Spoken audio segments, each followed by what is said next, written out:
Welcome back to the Happy Saver podcast. I'm Ruth, a personal finance blogger right here in New Zealand. And in this podcast, I chat to a diverse bunch of people. I learn their story and I condense it down so that you can hear helpful, relatable stories from Kiwis who are sharing their experiences, their tips and their point of view on personal finance right here in New Zealand.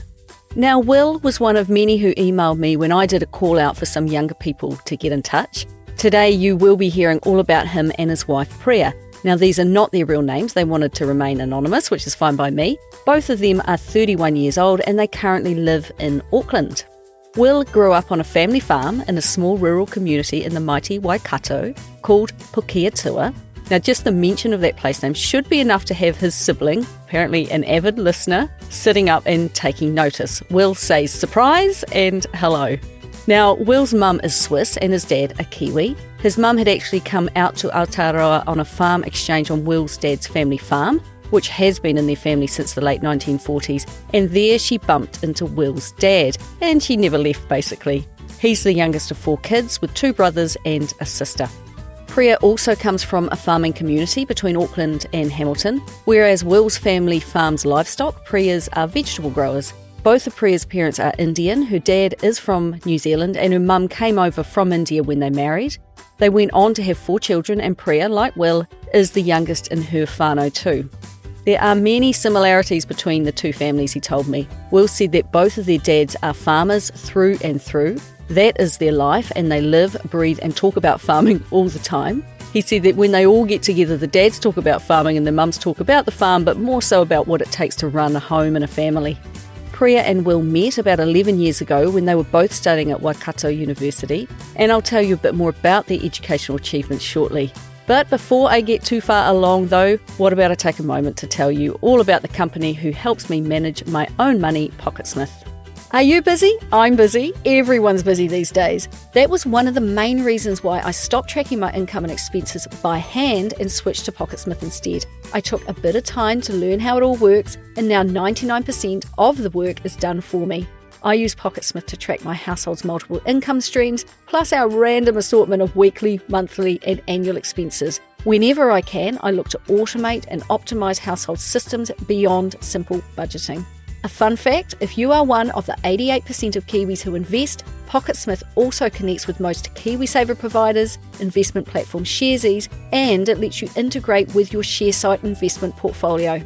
If you want to supercharge your finances with Pocketsmith, they've got a deal for you. Happy Saver listeners get a whopping 50% off your first 2 months of Pocketsmith's premium plan. To get your deal, go to pocketsmith.com/thehappysaver. That's pocketsmith.com/thehappysaver.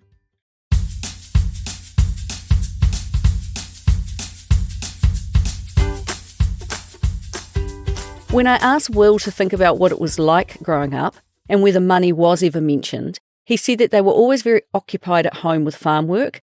They were 30 minutes from the nearest town and it was a busy farm to run, so they didn't ever see much money being spent because they didn't go to town that much, and when they did go, his mum was buying in bulk because it was a long time between visits to the shops. Basically, they only spent on things they needed, and he never really saw money spent on entertainment or frivolous stuff.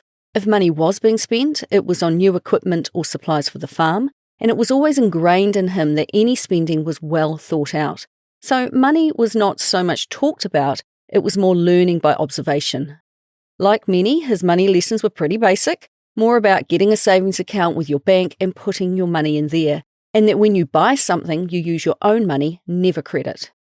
His parents were more the type to let their kids make their own mistakes and learn from them. So with that philosophy didn't come heaps of advice, but they feel they have given their kids the right guidance.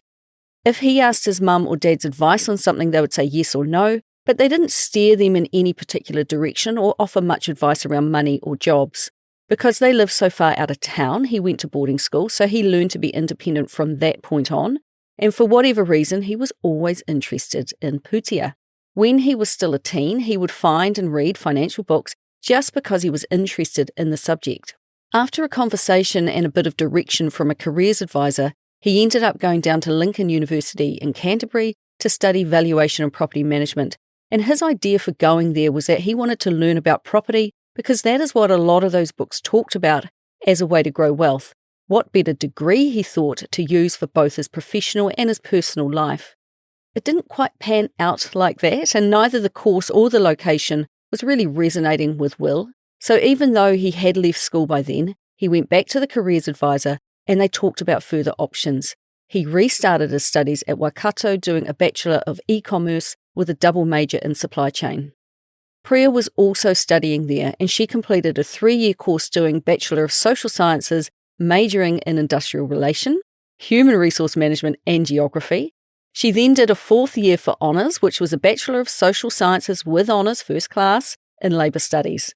Now fast forward to today, they are now married and both of them are putting their educations to good use, and Priya works in HR and Will works in supply chain management. They both paid for their education with student loans, and Will shared with me how he also worked to support his study.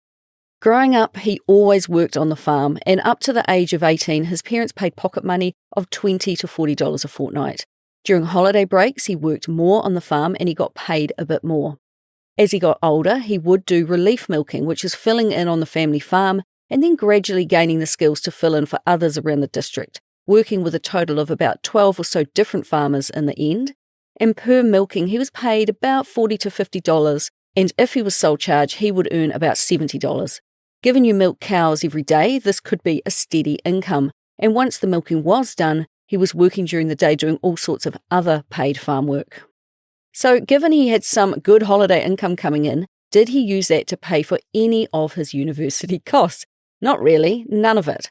Although he had been keen on reading books, he still didn't really know what to do with his money. He mentioned the book Rich Dad, Poor Dad, and back then that was kind of your go-to guide for money, but it didn't really offer any daily money handling information. That book title is often dredged up, but I'm pleased to say that, thank goodness, there are much better books around these days to educate with daily money management. If I was going to give a shout out to a book for that purpose, I would probably say to read Scott Pape's book, The Barefoot Investor, as it's a very practical guide. Although his parents had said, be wise and have a savings account, there was nothing taught about investing, and no thought went into what university actually cost to attend, so no money was set aside to pay for it. When working with his parents and the careers advisor, they just looked at the course itself, not the costs. The cost was irrelevant. You just get a student loan. I thought, surely not. Surely for Will, there was some talk about the cost of uni. No, not a single person talked to him about the costs, meaning he also had absolutely no idea about paying it back either, or that it was even something to worry about. He had no idea that once he started working that his student loan would take 12% of each and every paycheck. Now this upsets me. Money forms a part of much of what we do, and it's my view that it should be discussed right alongside course choices. And I believe that it needs to be discussed when kids start high school. Currently, I'm actually mentoring a Year 10 student for a school project, and she has her heart set on becoming a vet. So we are researching the cost of the course per year, the living costs per year, and it has been a really useful exercise. She's got 3 more years of school in front of her, but already, if university ever comes up in conversation, the total consensus amongst her young peers is that you have to borrow money to go to university. And that is just not true. And it's been really enlightening for the both of us to research what an education actually costs.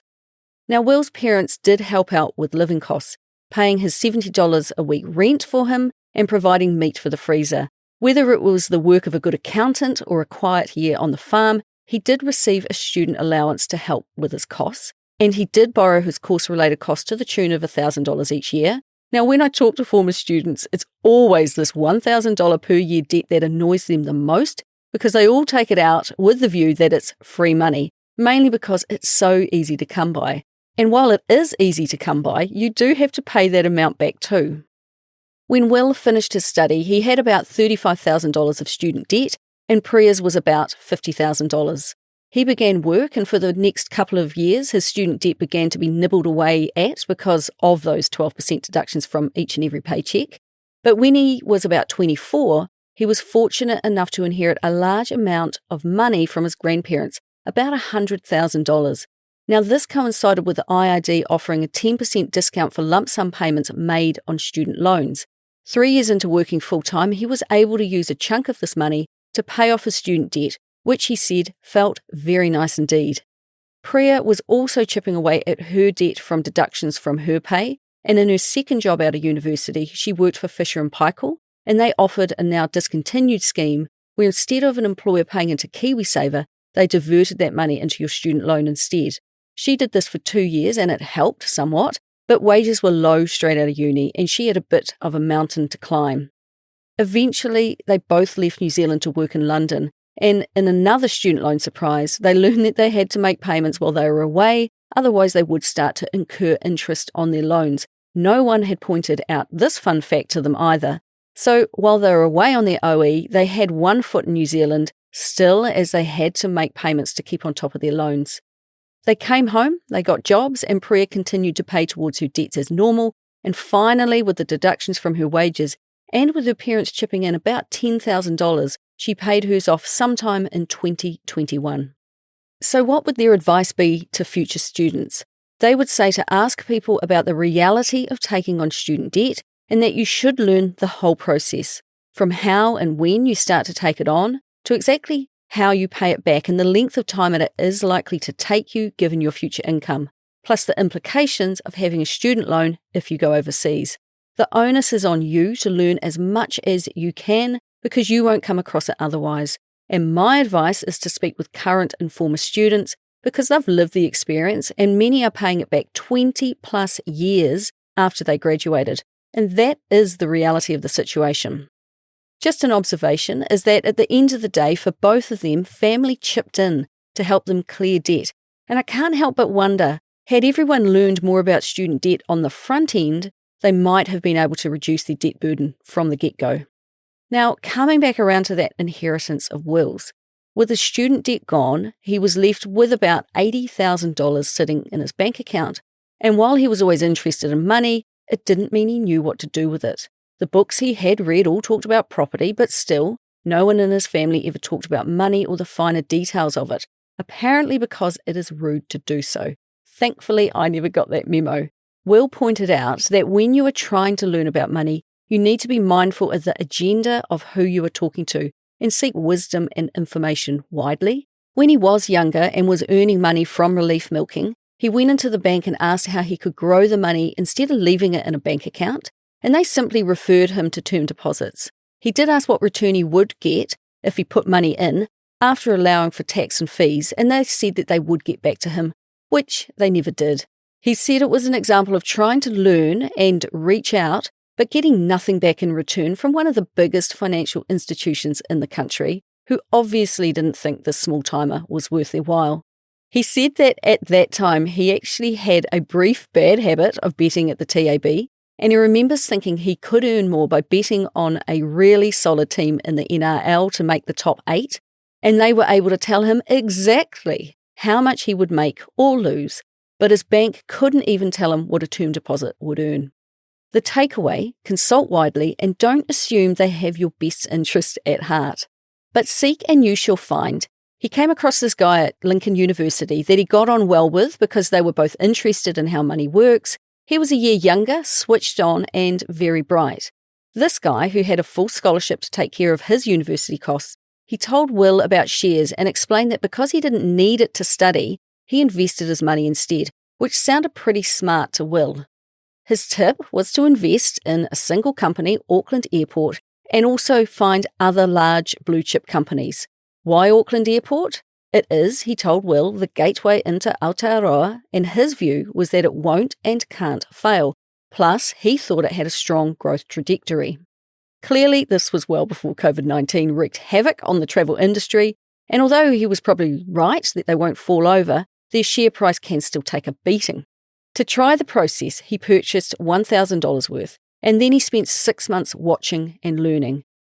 After a while, sometime around 2013, Will did invest $50,000 of his inherited money into Auckland Airport.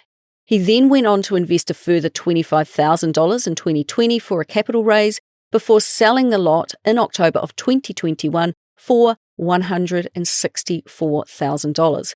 After buying into Auckland Airport, he went on to try to pick a number of other companies to invest in as well. The hardest thing after finding one company to invest in is trying to find the second, third, fourth, and so on. This was my own reality when I too started to invest. I started with Meridian Energy thanks to the government of the day telling me it was a good idea, but then I drew a blank. It was when using some of the inheritance money to take a holiday that Will and Priya happened to find themselves in the stunning small town of Tutukaka, staying at a holiday park, when he spied a newspaper. There was an article about Wynyard Group, a tech company that he tells me was into cybersecurity, which he thought was a pretty cool industry to be in, and it could be the next best thing after, say, the likes of Xero. He invested $9,000. As I was writing this up, I found some New Zealand Herald online articles about Wynyard Group, and they detailed that it listed on the NZX in 2013 at $1.15 a share. It went up as high as $3.12 in March of 2014, and Will said of the experience, "Boy, oh boy, welcome to shares. It was an interesting journey and a lesson in volatility." Remember the more recent GameStop share buying frenzy? Well, this was smaller but still similar. His friends started buying it, everyone started ploughing into it, but they were too late, buying when the price had already risen to its peak. Between the 9th of January when he purchased and the 3rd of February when he sold, he doubled, then tripled his money, then settled on doubling his investment, selling out less than a month after buying them when the price was on its way down. But still, he grew his money to almost $16,000. Shares dropped to as low as 21 cents. Then the company went into liquidation in, I think, late 2016. Will was extremely lucky. Many were not. Next, he purchased shares in Fisher & Paykel Healthcare. In early 2014, he invested $15,500. He held it and reinvested all dividends, etc., and he sold that out in October of 2021 for $123,000. He also invested $15,000 into Sky City, selling that a few years later for about $20,000. With these investments, if they had an offer which he thought he could benefit from, he invested a little more. Plus, he always reinvested his dividends in the hope that they would make more money, which, as you can see, more often than not, they did. Now, this mix of investments, it did work out pretty okay for him. They went up in value, but it also gave him insight that it can be a really volatile journey. He said that he struck gold with Wynyard and Fisher & Paykel, while others lost out, but that had nothing at all to do with skill. It was more good timing. When they were making their way back to New Zealand from their long stay in London, they backpacked through South America for 5 months, and in a hostel in Bogota, they got chatting to a guy about digital currencies, a completely new thing for Will. The guy talked about Ethereum and the 2,000% increase in his holding, and that had Will intrigued. It seemed outrageous to have such a big increase, but sure enough, when he looked into it, it was true. He put it to the back of his mind and they kept travelling. Eventually, 4 months later, he opened an account and he bought £125 of Bitcoin when the price was at £4,583 per Bitcoin, just to see how it went. Now start small and see how it goes. The same approach he took back in 2013 with Auckland Airport. One short week later, he put in an additional £220 when the price was at £4,700. He started to watch the ride very closely, and it was similar to the Wynyard Group run of luck. Then he went big, in total putting in about 23,000 New Zealand dollars. Litecoin and Ethereum got 30% each of that money, Bitcoin 40%.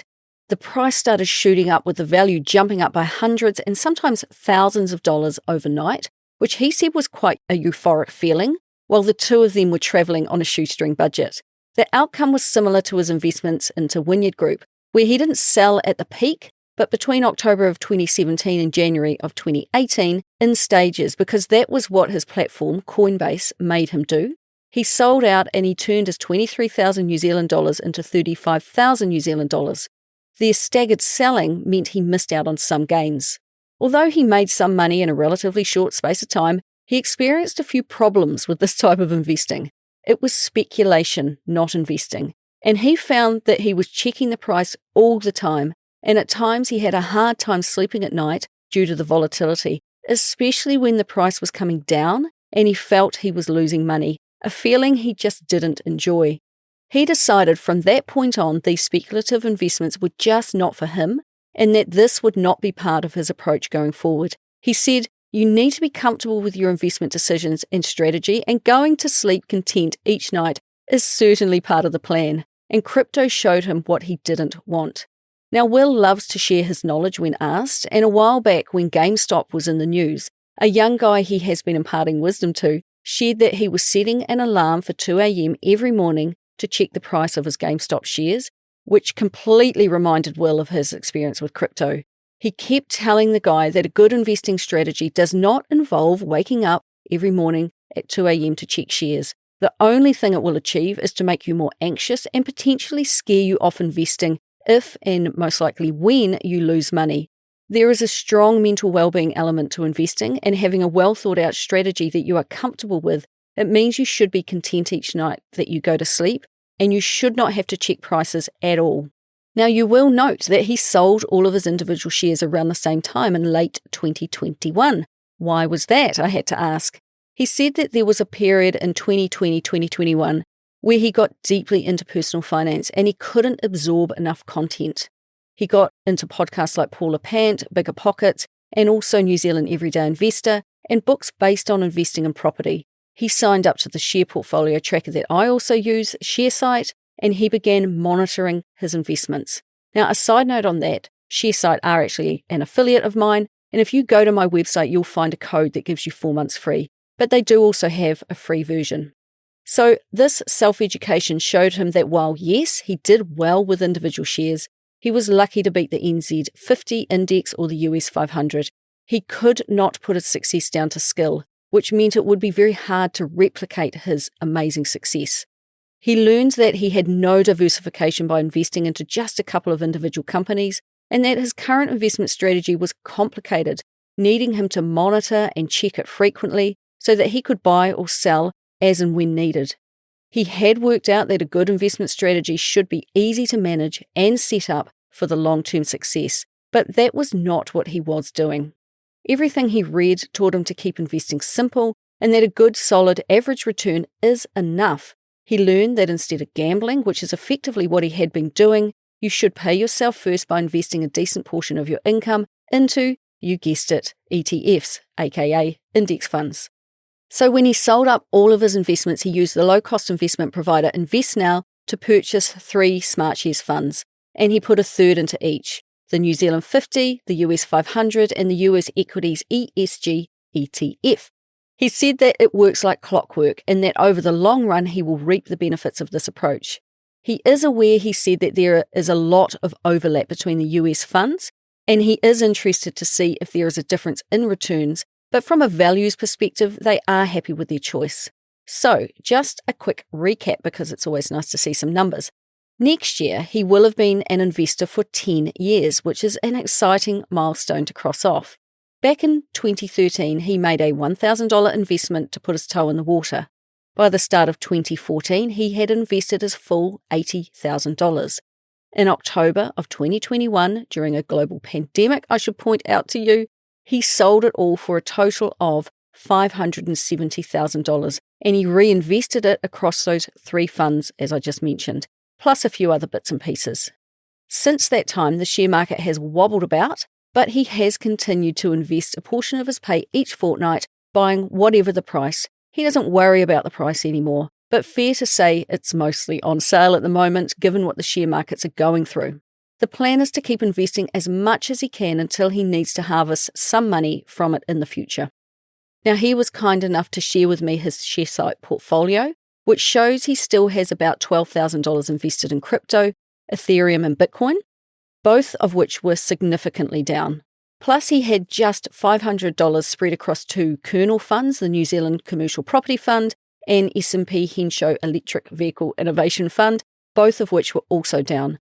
Of his SmartShares investments, both the New Zealand 50 and the US Equities ESG funds were down since purchase, but the US 500 was up. So it's a bumpy ride out there at the moment, but the systems he has set up, he said, are working like clockwork. So that was a fascinating look at how he got started in investing, and it has really worked out for him. His grandparents, I'm sure, would be really happy with how the money they left him has grown. But all that talk was about Will, and I wondered how his wife featured in all of this.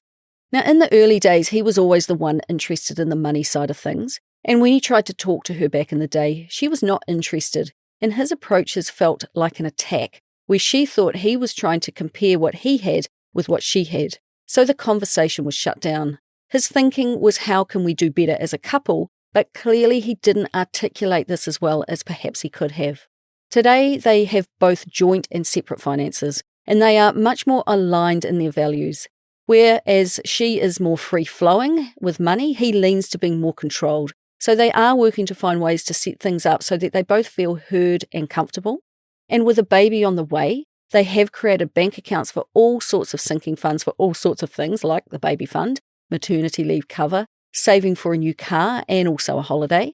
And over the last couple of years, they have even saved up to pay cash for some minor surgery.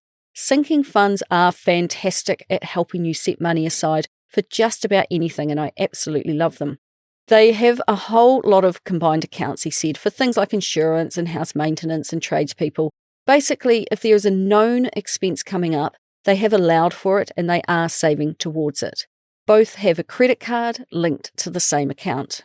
When a bill comes in, they pay the portion that represents each of them, plus they allocate themselves a weekly float, give or take $300 to pay for groceries and what have you. He writes down every transaction so he knows what is being spent, and at the end of the month, he says what they each need to pay. Now, I'm not going to lie to you, I found it quite confusing to try to understand their banking setup, which I don't mind as long as they like and understand their own systems. But he did say himself that even as the CFO of the household, their systems were a bit loose and a bit messy, and they did require a lot of administration. If you have two people in a relationship and one is like Will and more into the details, and the other is like Priya, who's less interested in the details, a complicated system can be a bit of a turn-off if you bring it up over the dinner table. I believe in people handling their money in a way that is simple, but I do see a lot of complexity in the way couples younger than me handle money these days. My thoughts are the same as the last episode I did. If you are going to have a baby with someone, surely you can trust each other with your bank accounts. Now, I don't mean to be grim, but I also just think about sharing all money from a practical perspective. If one of you were to die, the other needs to A, have immediate access to money, and B, understand how it works. Now, Will sounds very aware that his systems may need some tweaking, and I wish the both of them well with sorting that out. Between 2015 and 2017, they lived and worked in London, and when they returned to Aotearoa, they tried shared living and renting, but they really wanted a home of their own. So he rang his parents for some guidance about how to buy a home, and their question was, how are you going to pay for it? It was at this point, about 4 years after he had received his $100,000 inheritance from his grandparents, that he told his parents that he had invested almost all of it in the share market. And he explained that the total value at that time, when he was speaking with them, was now at about $300,000. And he said that there was a long, quiet silence. And then they said, well, that's pretty good actually. His parents dwelled on it and came back to them with the advice to keep the money in shares. Clearly it's working out for them. And they would like to forward him an early inheritance so they could see him enjoy it. They felt it was appropriate to give them money when they actually need it, not having to wait. And they gave them an incredibly generous $200,000 to buy their first home, which was a journey in itself. He was of the mindset to buy an entry-level house and pay it off ASAP, and they began looking at houses in Auckland in the $800,000 to $900,000 range. Despite the huge sum of money, much to their dismay, the houses they saw were pretty darn average. They looked at house after house, and eventually they sought the point of view from a professional. They spoke with a financial advisor called Darcy Ungaro, and he was advocating that based on their deposit and incomes, they could spend up to $1.5 million. In 2018, they ended up purchasing a home for $1,065,000, borrowing what feels to me the enormous sum of $852,000, meaning that their deposit was $213,000. Clearly, they failed to save for a deposit themselves and have his parents to thank here. They are so pleased that they did not take the advice of the professional and stretch themselves up any higher. They did end up buying a home that they will be in for a lot longer than a starter home. It needs no work on it, and they are happy living there. Had they taken the advice to spend up to $1.5 million, that additional financial burden is not what you need when you want to start a family, he said, but it did give them a really interesting insight into how others have different perspectives about housing and about debt. The main thing he took away was that, Like taking on a student loan, they knew nothing about the process of buying a house. He said they were taken to school by the real estate agents, whose main job was to push the price up. All up, he hated the process, and I can't blame him. When the stakes are so high, it must be incredibly stressful. Now, you won't be surprised to learn that the bank now values their home at about $1.4 million. In the first year, they put the entire 30-year mortgage on a 1-year fixed rate, just to get used to how it all worked. In hindsight, he said it would have been nice if their financial advisor had told them about other ways of structuring their mortgage, such as using revolving credit. Since refixing their mortgage more recently, they now have an $80,000 portion on revolving credit, and they offset their savings into this account, which he tracks on a spreadsheet. In the second year of home ownership, interest rates went down, and they kept paying the same, meaning that they were overpaying just a little. But things are changing as the mortgage interest rates are increasing, and he thinks they will have to begin to top up their payments by $700 to $800 a month to keep on top of it. He is happier than ever that they didn't push the lending any higher, as they were advised that they could do. Now, I've heard a lot about Will's foray into investing and the fact that he has successfully grown a large share portfolio, but what about his wife Priya? When they had been together about 3 to 4 years and she got more familiar with the fact he was investing, she did give him some money to invest for her, just a few $1,000s that he put into the Auckland airport. While he was enjoying the learning experience of DIY investing, it didn't really spark her interest. But as soon as they returned to New Zealand, they decided to both get more serious about their finances.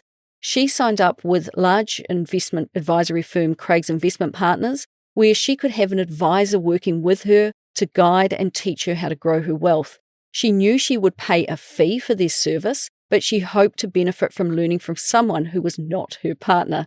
She invested every month, but it was only mildly successful, he said. Craig's invested her money into just 4 different New Zealand companies, which is not very diversified. And the contact she had was done by email, and it just felt antiquated to use it, so she didn't learn as much as she had hoped. But these experiences are still very much worth it because she did learn something, that this firm was not for her. Instead, like Will, she switched to InvestNow, investing into the New Zealand 50 and US 500, and started educating herself via personal finance books and just different content. Now, for the last 2 years, they create a monthly budget for all expenses, a portion of which is invested, and Priya is now discussing with her own friends about how investing works. And that's pretty cool. She now has about $28,000 invested via InvestNow, which includes those 2 funds I mentioned earlier, plus $20,000 in company shares with her current employer, which is a phenomenal result in a short period of time. When she first started to give her KiwiSaver the attention it deserved back in 2019, her balance was only $7,000. Today, her KiwiSaver is with Simplicity and a growth fund with a balance of about $30,000, so it's moving in the right direction. Will's advice on additional investment opportunities being offered by your employer is to learn all about them and sign up, which both of them have done. Even if they have requirements for you to be there for a certain period of time before benefiting from the scheme, sign up. He notes that colleagues are missing out because they thought they wouldn't stay for long, but they have. So don't miss out on a good opportunity and speak to your HR department and colleagues about any scheme on offer. He has been in the fund offered by his employer since 2019, and he now has an investment valued at $40,000 and growing. Now, Will's KiwiSaver is with Juno with a balance of about $60,000. Like Priya, his company also offers a private superannuation scheme which he has signed up to. So why Juno, I asked. He said that he likes the young startup disruptors in this space, but having learned a lot since moving to them, if he had his time again, he would not use them. His preference is to be in a passively managed fund, not an active one. Equally, he is okay with his choice for now. Their performance has been both great and terrible, which is the price you pay for active management, but he said that for him, it is all part of the learning experience of having an actively managed fund in your portfolio. His KiwiSaver is actually one of his financial regrets. He got signed up in his first year of study. One of the banks was on campus, and all he recalls is that they said, you get $1,000 for signing up. Which, don't get too excited, this sign-up bonus was scrapped by the national government back in 2015. Other than that, his fund languished until about 2018, when he realised that he was in a conservative fund the entire time.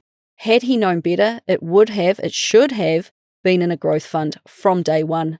Not only was it in a terrible fund, they were not aware that they could have made voluntary contributions to it the entire time, even while overseas, something they were not aware of.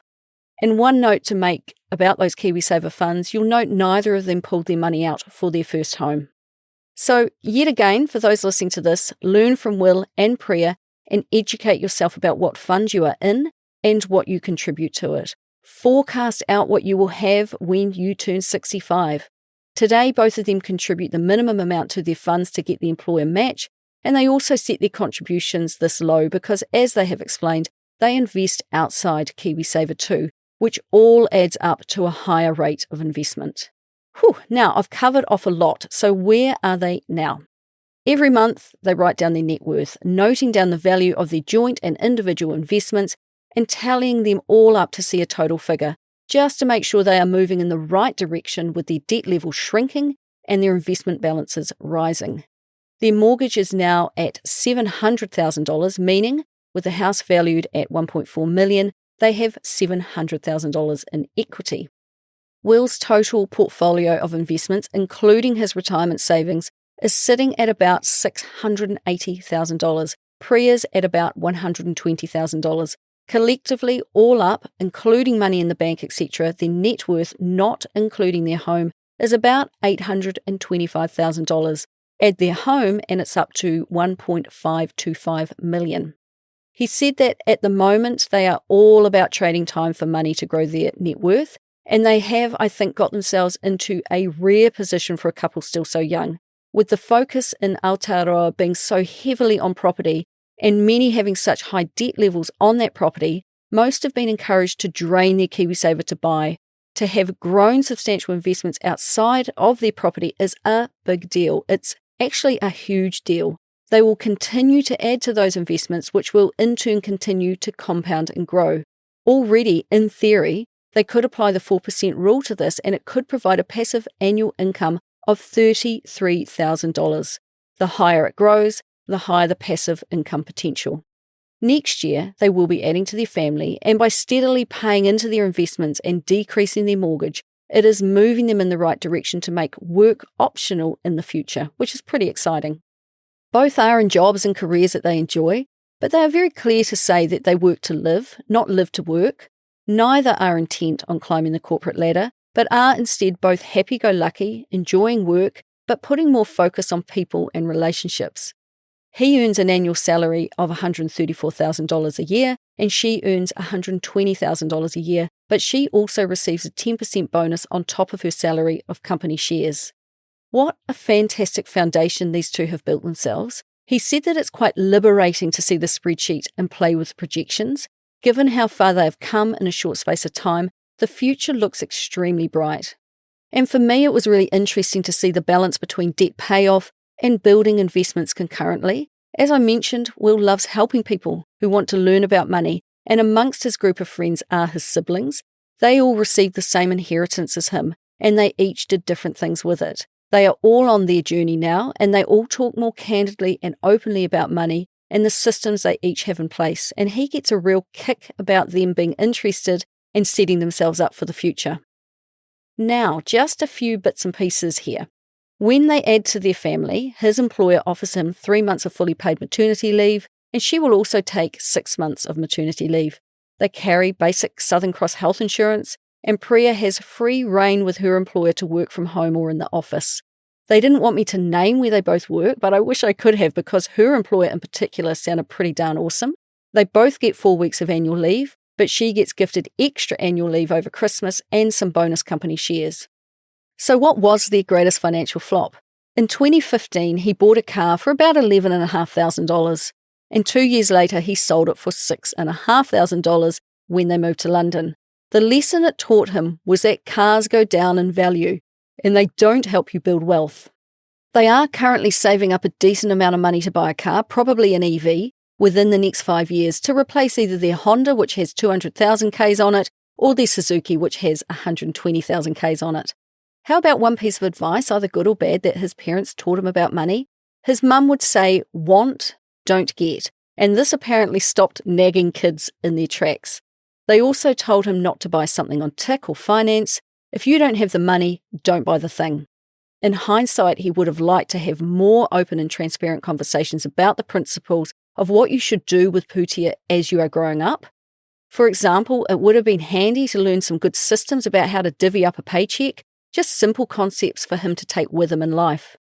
And what about their money elevator pitch or a sentence that would sum up their approach to money? Well, everything he does with his money has a purpose and an intention. They make sure everything is sorted and they can run their life, with money set aside for the fun things in life and some set aside for the future.